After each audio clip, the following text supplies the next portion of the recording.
Hey guys, welcome back to the channel. I hope आप सब अच्छे होंगे। जहाँ पे मैं हूँ वहाँ पे बहुत ठंड पड़ रही है और आई थिंक आप भी जहाँ होंगे वहाँ ठंड पड़ रही होगी। और अगर नहीं भी पड़ रही है तो भी कोई बात नहीं, एक अच्छी सी चाय बना लीजिए, कॉफ़ी बना लीजिए या आपका जो मन है वो बना लीजिए और इन्जॉय करिए। So let's start. Some cases are unforgivable, unforgettable and impossible to understand. In 1993 England के एक बिजी शॉपिंग सेंटर से 2 साल का बच्चा गुम हो जाता है। And what followed next will shock you, not because what happened but who was responsible. This is the case revolving around James Bulger. James was just a 2-year-old toddler, एक हंसता खेलता बच्चा born on 16 March 1990 in Kirby, England. James की mother Denise adored being a parent. James एक healthy baby था and he was loved by all. On a cold February morning Denise James को ठंड के कपड़े पहनाती हैं। She bundled him with sweater, gloves, hat. तभी डेनीज की फ्रेंड आती हैं और डेनीज से पूछती हैं कि क्या वो उनके साथ शॉपिंग करने चलेगी। डेनीज बिना कुछ सोचे समझे हाँ बोल देती हैं। उनके लिए ये एक ऑर्डिनरी सा डिसीजन था, पर उन्हें नहीं पता था ये एक ऑर्डिनरी सा डिसीजन उनकी ज़िंदगी का वर्स्ट रिग्रेट होने वाला है। डेनीज और उनकी फ्रेंड जब शॉपिंग सेंटर से बाहर आ रहे थे तो उन्होंने एक बुचर शॉप देखी, तो उन्होंने सोचा क्यों ना चल के थोड़ी मीट की शॉपिंग कर ली जाए। बुचर शॉप में जाते वक्त डेनीज ने जेम्स का हाथ पकड़ के रखा था, लेकिन पेमेंट करते टाइम थोड़े टाइम के लिए डेनीज डिस्ट्रैक्ट हो गई और उनका हाथ जेम्स के हाथ से छूट गया। और जब वो दोबारा जेम्स की तरफ देखती हैं तो जेम्स वहाँ से गायब होता है। डेनीज तुरंत जेम्स को ढूंढने लगती हैं और वहाँ के जितने भी सिक्योरिटी गार्ड्स थे और वर्कर्स थे उनको अलर्ट कर दिया जाता है। शॉपिंग सेंटर में जेम्स के नाम की अनाउंसमेंट भी होती है, फिर भी जेम्स का कुछ पता नहीं चलता है। 40 मिनट ढूंढने के बाद जब जेम्स नहीं मिलता है तो पुलिस को कॉल किया जाता है। पुलिस के आने से पहले ही 40 मिनट बीत गए होते हैं, जिसकी वजह से पुलिस तुरंत जेम्स की सर्च में लग जाती है। 4 घंटे बाद भी जेम्स का कोई पता नहीं चलता है और इस सर्च की रिस्पॉन्सिबिलिटी मर्सीसाइड पुलिस सीआईडी को दे दी जाती है। जिम फिट्जमैन, जो कि मर्सीसाइड पुलिस स्टेशन के डिटेक्टिव इंस्पेक्टर थे, जब वो सर्च साइट पे पहुंचते हैं तो वो देखते हैं कि जो सर्च का स्केल था वो पहले से ही बहुत सिग्निफिकेंट था और मर्सीसाइड पुलिस स्टेशन के most of the police officer इस सर्च में इन्वॉल्व थे। सुबह से शाम हो जाती है, शाम से रात हो जाती है, फिर भी जेम्स का कुछ पता नहीं चलता है। सारी शॉप्स बंद हो रही थी, इसीलिए पुलिस डेनीज को पुलिस स्टेशन जाने को बोलती है। लेकिन डेनीज के लिए वहाँ से जाना जहाँ पे वो अपने बच्चे के साथ आई थी और बिना बच्चे के जाना वहाँ से उनके लिए बहुत डिफ़िकल्ट हो रहा था। It was a hard thing for her to do. 9 घंटे बीत जाते हैं, फिर भी जेम्स का कुछ पता नहीं चलता है। उस स्ट्रैंड के अब जितने भी शॉप्स होते हैं उनकी सीसीटीवी फुटेज निकाली जाती हैं और पुलिस एक विटनेस भी ट्रेस करती है जो कि बताता है कि उसने एक छोटे बच्चे को वहाँ पे एक कैनल के साइड रोते हुए देखा था। बूडल स्ट्रैंड के पास ही एक कैनाल था और जेम फिट्जमैन का सबसे बड़ा कंसर्न यही था कि कहीं ऐसा ना हो कि जेम्स इस कैनल में जाके गिर गया हो। जेम फिट्जमैन को एक कॉल आती है from one of the detectives और वो डिटेक्टिव जिम को बोलता है कि उसने सीसीटीवी फुटेज में कुछ देखा है और वो चाहता है कि जिम जल्द से जल्द वहाँ आए और इन फुटेजेस को देखें। जब जिम वहाँ पहुँचते हैं तो उन इमेजेस को देख के वो थोड़ा सा कंफ्यूज हो जाते हैं। वो देखते हैं कि जेम्स को 2 यंग बॉयज़ अपने साथ ले जा रहे होते हैं और एक ने जेम्स का हाथ पकड़ा होता है। जिम फिट्जमैन थोड़ा कंफ्यूज तो थे, बट वो थोड़ा रिलीव भी थे कि चलो ये कोई एडल्ट नहीं है, तो ये लेस सिनिस्टर होगा, और हो सकता है ये इन बच्चों को मिसअंडरस्टैंडिंग हो गई हो, या ये जेम्स को अपने साथ खेलने के लिए ले जा रहे हो। बट जब सर्च और आगे बढ़ती है और इन्वेस्टिगेशन आगे बढ़ती है, तो पुलिस को रियलाइज़ हो जाता है कि ये कोई मिसअंडरस्टैंडिंग नहीं थी, ये इंटेंशनल था और ये एक अबडक्शन था। पुलिस और जेम्स के पेरेंट्स हर एक कोशिश कर चुके थे। पब्लिक कॉन्फ्रेंस भी रखी गई थी जहाँ पे डेनिस और उनके पार्टनर ने पब्लिक रिक्वेस्ट की थी कि जिनके पास भी उनका बच्चा है वो उनको वापस ला के दे दें। लाउड स्पीकर पे जेम्स के नाम की अनाउंसमेंट भी हो रही थी और हर तरफ जेम्स को खोजा जा रहा था। Liverpool came to stand still. इस केस की वजह से वहाँ पे जो लोग थे वो बहुत डर गए थे। वो अपने बच्चों को अब टाइटली पकड़ के कहीं भी जा रहे थे, और कुछ पेरेंट्स ने तो अपने बच्चों के हाथों में लीश भी बांध दी थी ताकि वो इधर उधर ना जा पाए। विटनेस सामने आ रहे थे, but with fragments of information, और सीसीटीवी फुटेज भी इतनी क्लियर नहीं थी कि उन दोनों बच्चों की आइडेंटिटी रिवील हो पाए। लेकिन उन फुटेज से इतना तो क्लियर हो गया था कि ये जो दो बच्चे थे वो वाइट थे और एक ने लेदर जैकेट पहन रखी थी। Despite massive search, James was nowhere to be found, और अब होप धीरे धीरे खत्म हो रही थी। जेम्स के डिसअपीयरेंस के 2 दिन बाद on 14 Feb 1993 police got a call कि रेलवे लाइन के पास एक 2 साल के बच्चे की लाश मिली है। उस रेलवे ट्रैक के पास 4 लड़के अपनी फुटबॉल ढूंढ रहे होते हैं जब वो जेम्स की बॉडी डिस्कवर करते हैं, और वो तुरंत जाके पुलिस को इन्फॉर्म कर देते हैं। डेनिस पुलिस स्टेशन में रहती हैं और उनको देख के वहाँ की जो पुलिस कांस्टेबल थी मैंडी वॉलर, वो डेनिस का थोड़ा सा मूड फ्रेश करने के लिए उनको ड्राइव पे चलने के लिए बोलती हैं। वो दोनों जब रास्ते में होते हैं तो मैंडी को कॉल आता है पुलिस स्टेशन से कि जितनी जल्दी हो सके पुलिस स्टेशन वापस आओ और अपना रेडियो ऑफ कर लो। डेनिस जो कि उनके बगल में बैठी होती हैं वो पूछती हैं कि क्या हुआ, तो मैंडी उनको बताती हैं दे हैव फाउंड हिम। पर डेनिस को पता चल गया था कि कुछ तो गड़बड़ है। उनको अभी तक इन्फॉर्मेशन नहीं मिली थी, बट उनको फिर भी उनका इंस्टिंक्ट कह रहा था कि James is no more. James की जो इंजरीज थी वो बहुत सीवियर थी, और उससे एक चीज तो क्लियर थी कि ये एक ब्रूटल मर्डर था। Police and investigators struggled with the same question कि कोई 2 साल के बच्चे के साथ ऐसा क्यों करेगा। लेकिन ग्रेजुअली पुलिस को रियलाइज होने लगा कि ये जो जेम्स के किलर हैं ये यही 2 बच्चे हैं। Police was trying so hard to get the culprits, but they were unable to.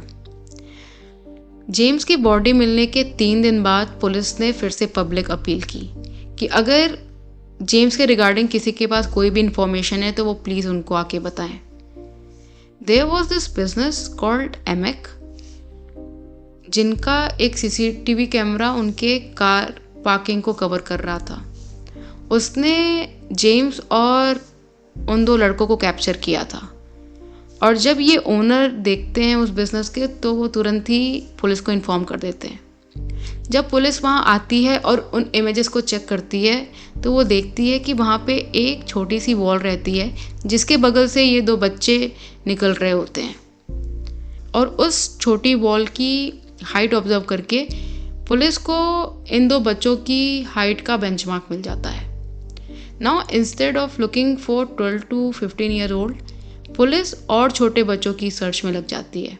जो उस वॉल की हाइट थी वो बहुत छोटी थी, और पुलिस को ये लग रहा था कि ये टीनेज बॉय की हाइट नहीं हो सकती है, इसीलिए वो अब और यंगर बॉयज़ के सर्च में लग गए। On 4th day of investigation police got a call from a concerned women जो कि पुलिस को बताती है कि ऑन 12 फेब वो एक फैमिली फ्रेंड के घर पे गई हुई थी, जब उनका बेटा जो कि 10 साल का था और जिसका नाम जॉन वेनेबल्स था, वो घर आता है वेरी डर्टी, शेकन, और वो बहुत अजीब बिहेव कर रहा था। एक और वुमन थी, उन्होंने भी पुलिस को बताया, जब उन्होंने इन्हेंस्ड इमेज देखी इन दोनों बच्चों की न्यूज़ पे, तो वो कंफर्म थी कि ये 2 बच्चे उनके घर के आसपास घूम रहे थे एक बच्चे के साथ। जॉन वेनेबल्स सेंट मैरी स्कूल में पढ़ता था वहाँ के। तो पुलिस ने इन्वेस्टिगेशन के लिए वहाँ पे कॉल किया। वहाँ की हेड मिस्ट्रेस से पूछा कि क्या जॉन वेनेबल्स 12 फेब को स्कूल आया था। तो हेड मिस्ट्रेस ने बताया कि नहीं, वो उस दिन स्कूल में प्रेजेंट नहीं था। वो एक और लड़के जिसका नाम रॉबर्ट थॉमसन था, वो उसके साथ घूम रहा था। रॉबर्ट थॉमसन वहाँ के मॉल्टन विलेज में रहता था, जो कि बहुत पास में था जहाँ पे जेम्स की बॉडी पाई गई थी। ऑन 18 फेब 1993 इन दोनों बच्चों को अरेस्ट कर लिया जाता है। 2 अलग अलग टीम डिस्पैच होती हैं इन 2 बच्चों को अरेस्ट करने के लिए, और इन दोनों बच्चों को अलग अलग पुलिस स्टेशन ले जाया जाता है। रॉबर्ट थॉमसन को वॉल्टन लेन पुलिस स्टेशन ले जाया जाता है और जॉन वेनेबल्स को लोअर लेन पुलिस स्टेशन ले जाया जाता है, और ये दोनों पुलिस स्टेशन 3 माइल्स अवे थे। तो दूसरा इंसान क्या बोल रहा है, ना जॉन को पता लगने वाला था और ना रॉबर्ट को पता लगने वाला था। रॉबर्ट थॉमसन और जॉन वेनेबल्स को सुबह के 7 बजे पुलिस स्टेशन लाया गया था इंटरव्यू के लिए, और उनका इंटरव्यू स्टार्ट होता है शाम के 5 बजे। इंटरव्यू के पहले ही पुलिस को इन्फॉर्मेशन थी कि जॉन वेनेबल स्ट्रैंड पे प्रेजेंट था, despite what ever he said, क्योंकि पुलिस को एविडेंस मिला था वहाँ के एक शॉप से। एक शॉप थी जिनके मैनेजर ने पुलिस को इन्फॉर्म किया था कि वो 100% कन्विंस्ड हैं कि ये 2 बच्चे इनके शॉप के बाहर घूम रहे थे, और जॉन वेनेबल्स ने इनके ग्लास पे हाथ भी रखा था, तो उसका फिंगरप्रिंट उस ग्लास पे होगा। पुलिस ने उस ग्लास पेन के सारे मार्क्स को कलेक्ट किया, और एज अ रिजल्ट उनको वहाँ पे जॉन वेनेबल्स का फिंगरप्रिंट मिल गया था। तो इससे ये तो कंफर्म हो गया था कि जॉन वेनेबल्स वहाँ मौजूद था। इंटरव्यू जब स्टार्ट हुआ तो रॉबर्ट थॉमसन ज़्यादा काम लग रहा था in comparison to John. John बहुत डरा हुआ लग रहा था। उन दोनों को अपने पेरेंट्स और उनके लॉयर के साथ बैठाया गया था। पुलिस उनके साथ थोड़ा सा फ्रेंडली होने की कोशिश कर रही थी ताकि वो बता सकें, उनसे थोड़ा सा कन्वर्सेशन हो पाए। Say that the 2 of you were in the Strand and that you saw the little boy. Never. This interview's been tape recorded. I'm Detective Sergeant Roberts. Now, what's your full name? Robert Thompson. What do they call you? Roberts or Bobby? Walden. I think Bobby's a more family name. Do you agree? Yeah. I just want to know a little bit about you now, okay? What's your hobby then?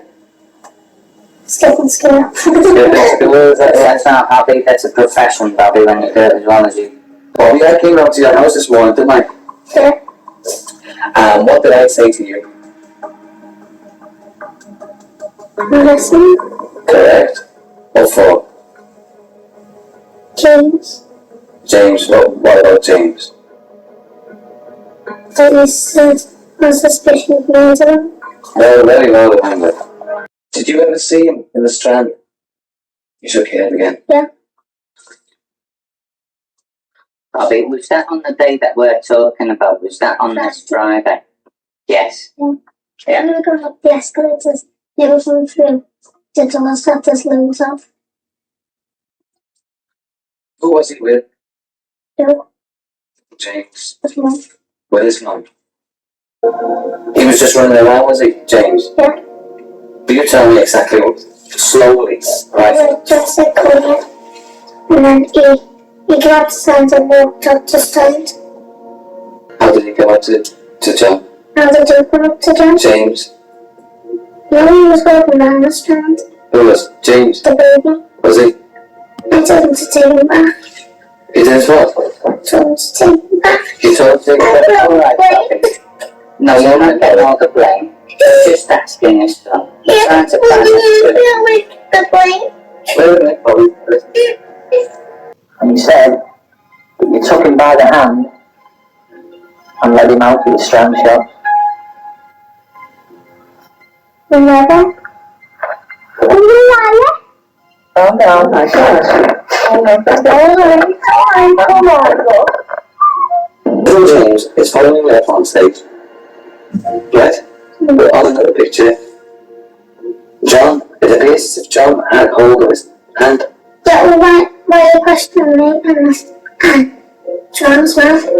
But God knows true. God knows the truth and tell me that you never was too scared. You're probably too scared. John is saying to us that he wasn't down at the strand. But we were. I know you were at the strand, but why should he lie to us by saying that he wasn't in the strand? He's scared of saying that he was down in the strand because something happened, didn't it? Not the baby got took. Yeah. Not by me. I know the truth. I believe I know the truth. I was there. That's I right. was wait. Correct. But I know that a lot of things have gone on. That was that killed him. It wasn't. I never even killed him.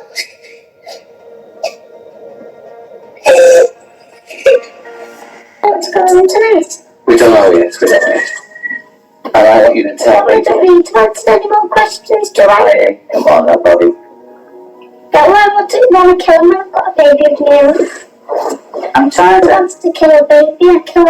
I killed my own with him. Able to talk? Yeah. James, Yeah. what did he say to you? Yeah, we was, but we never saw any kids there.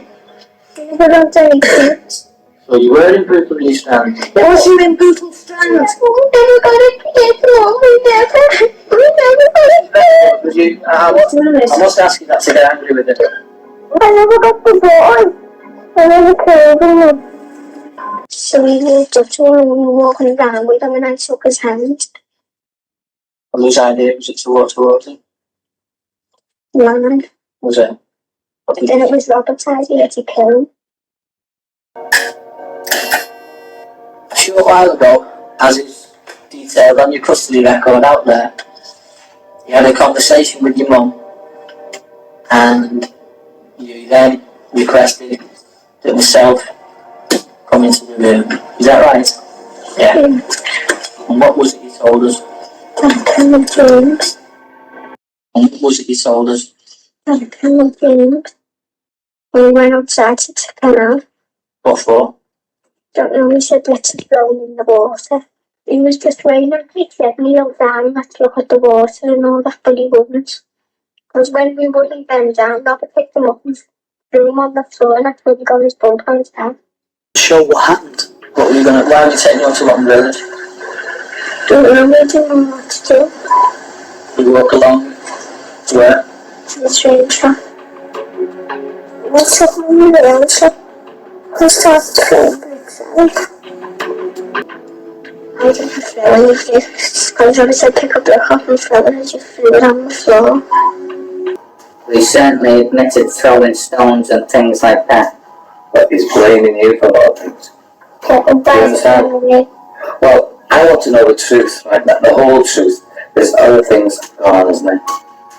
I'm gonna end up getting all the blame because I've got blood on me. We're asking you, son, and we want you to tell us the truth, that's all. Not give the blame to you or anything else. But it's only the truth that we're Yeah, concerned but about. Johnny's so big in his face. Can we just go through slowly, right? What John did with what, right? You said he got hit with a brick first, didn't he? Then, what did he do? Another. He threw another brick. What was Robert saying while he was doing all this? He was saying stay down, stupid and all that. Why do you want him to stay down? I don't know. One of them said probably Where did the stones in the bar hit him? in the head. And you say the bar knocked him out? Yeah. Onto the rail track. And what happened then? No, he was just lying there. Just finish now because I can't speak anymore. Robert Thomson ने जल्दी accept कर लिया था कि वो दोनों stand पे मौजूद थे, लेकिन जॉन वेनेबल्स एक्सेप्ट करने को नहीं तैयार था कि वो कभी स्टैंड पे गया भी था। इंटरव्यू जैसे जैसे आगे बढ़ा वैसे वैसे इन दोनों बच्चों ने एक्सेप्ट करना स्टार्ट कर दिया कि वो स्टैंड पे थे। फिर उन्होंने एक्सेप्ट किया कि उन्होंने जेम्स को देखा था। फिर उन्होंने एक्सेप्ट किया कि वो जेम्स को ले गए थे। और ये दोनों बच्चे एक दूसरे के ऊपर ब्लेम भी डाल रहे थे कि वो लेके गया था। और आखिरी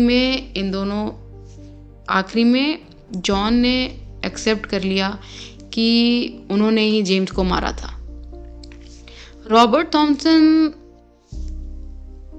ने 5 बार स्टेटमेंट चेंज की थी अपनी, और वो एक दूसरे को ब्लेम भी कर रहे थे, तो पुलिस को कुछ भी सीधा सीधा पता चलना बड़ा मुश्किल हो रहा था। On 20th Feb 1993, these boys were charged with murder of James Bulger.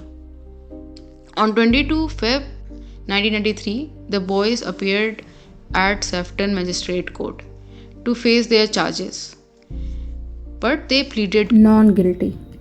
और लोग ये सुन के वहाँ पे बहुत भड़क गए and a riot breakout. Public का ये एंगर देख के पुलिस को ये ट्रायल शिफ्ट करना पड़ा टू पर्सन क्राउन कोर्ट, जहाँ पे पुलिस ने 38 विटनेस को बुलाया जिन्होंने इन दोनों बच्चों को देखा था स्टैंड से रेलवे ट्रैक की तरफ जाते हुए। वहाँ पे एक विमेन थी जो कि 4:40 PM के अराउंड अपने डॉग को वॉक करा रही थी, और उसने उन दोनों लड़कों को जेम्स के साथ भी देखा था। उसने देखा था कि जेम्स के सर पे लंप निकला था और वो काफ़ी रो रहा था, और इस वुमेन ने उन दोनों बच्चों को बोला भी था कि इसको घर लेके जाओ, लेकिन इन दोनों का कोई भी इंटेंशन ऐसा नहीं था। सीसीटीवी फुटेज से ये भी क्लियर हुआ था कि ये दोनों बच्चे काफ़ी टाइम से बच्चों को ऑब्जर्व कर रहे थे अपना टारगेट बनाने के लिए। एक विमेन ने ये भी बताया कि जेम्स को एब्डक्ट करने से पहले इन दोनों बच्चों ने उनके बेटे को भी एब्डक्ट करने की कोशिश की थी।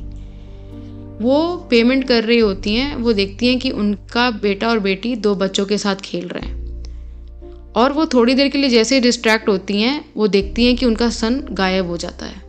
वो शॉपिंग सेंटर के बाहर भागते हुए जाती हैं तो देखती हैं कि उनके बेटे को वो दोनों लड़के हाथ जेस्चर से अपनी तरफ बुला रहे होते हैं।